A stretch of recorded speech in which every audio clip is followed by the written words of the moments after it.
نه دی بلال، خپل مور ټیک نه ده، خپل ښځه ټیک نه ده، دا ارسه د سره شوي دي. ته د عالم الدین سپورټر یو مولانا ول رحمان چې عالم الدین د تاغه سپورټ کې کنه، نو تا ته کنزل پکارو. السلام علیکم ملګرو، د شیخ رشید صاحب دی زوی ما پسې کنزلیم کړی دی او بس کیدای شي چې دا زما اخیری ویډیو شي، ځکه چې داسې کس چې دته دومره پته ده په دې ویډیو کې تاسو واورېدل چې ګینې د مولانا صاحب د جمعیت علما چې کم خلق دي هغو ته وایي که ته کنځلې مو کې هغه وایي تا له بیا جواب په کنځلو کې نه درکوي. یعنې مطلب دی به مونږ ته کنځلې کوي خو دته به مونږ څه نه وایو.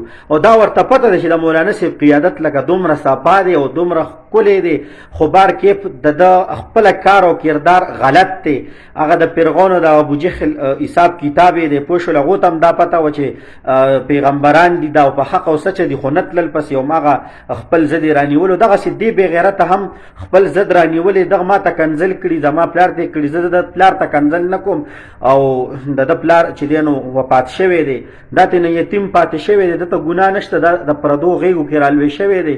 پوه شولې ډېرې چې دی نو لکه د پردو غېږو خوندونه دا غشتي دي. بیا چې لږ نور راښه شو نو د ده خو مزدوري نه شوه کولی، نو خور و مور یې وه هغې ډرامو ته بوتلې وه او ډرامې مرامې وې پې کولې، په هغې کې پې له 100 روپۍ ګټلې دي. نو د ده د وړوکوالي نه دا خراب و، دا ورکوټ یې خراب رالوی شوی، د سترګې شلیدلې دي.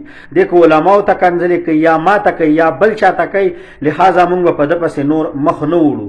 او بالکل ذیشانه تا د قرآن و چې څومره کنځلې کولې شوې که بلال به انشاءالله تعالی اصلاحي جواب هم نور نه درکوي. پوه شولې ولې چې ستا وړوکوالی دا دی، زه درته په دې سکرین باندې به پلی وي کتلی شي چې دا ډرامو له خپله خور مور بوتلې وه. د ده د دې حرکتونو د وجې نه څه وخت مخکې د ده یو تورسرې خور چې دی نو وایي د کور نه تښتېدلې وه او بیا دې شیخ قاسم صاحب له تللی و، هلته کې یې معافي وغوښتله چې جمعیت علما پسې پوسټونه کوي او لکه دا خبره دې دنیا ته ښکاره کوي. نو بیا چې دی نو هغه معافۍ باوجود بیا جمعیت والا ووایي چې دا زمونږ رور دی او مونږ په ده پسې به نور پوسټ نه کوو. خو د هغې نه پس چې ده ته پته ولګي چې بس کیسه ختمه شوله او جمعیت والا پیکاڼه یې کېښوده او بس هسې مټیزې جینۍ رور دی، نو هغه بیا 2-3 هفتې پس بیا دې راغی او هغې نه پس دا د تر اوسه پورې متواتر په مولانا صاحب پسې هم کنځلې کوي، څوک چې د علماو دفاع کوي هغوی پسې هم کنځلې کوي. نو دا دته ګناه نشته دی، دا په پردو غېږو کې ورکوټې رالوی شوی دی. او که څوک وایي چې د ده خور مټیزه نه ده تللې، نو دې ویډیو کې تاسو کتی شئ ګورئ ښه چغه که پسې زیشان نه چې کله خور مټیزه ځي دې پسې چغه کي دغه دی چغه که پسې زیشانه ها دغه دی هم کتل د زیشان نه خور مټیزه لاړله دغه دی. بس دا دومره ویډیو ډېره وه، ولې ده پسې به زه نن د پسه بله ویډیو نه کوم. دا زما د پسې خیرې م وه وړومبی م وه وروستی م وه او بس اجازت غواړم ستاسو ورور د الله په امان.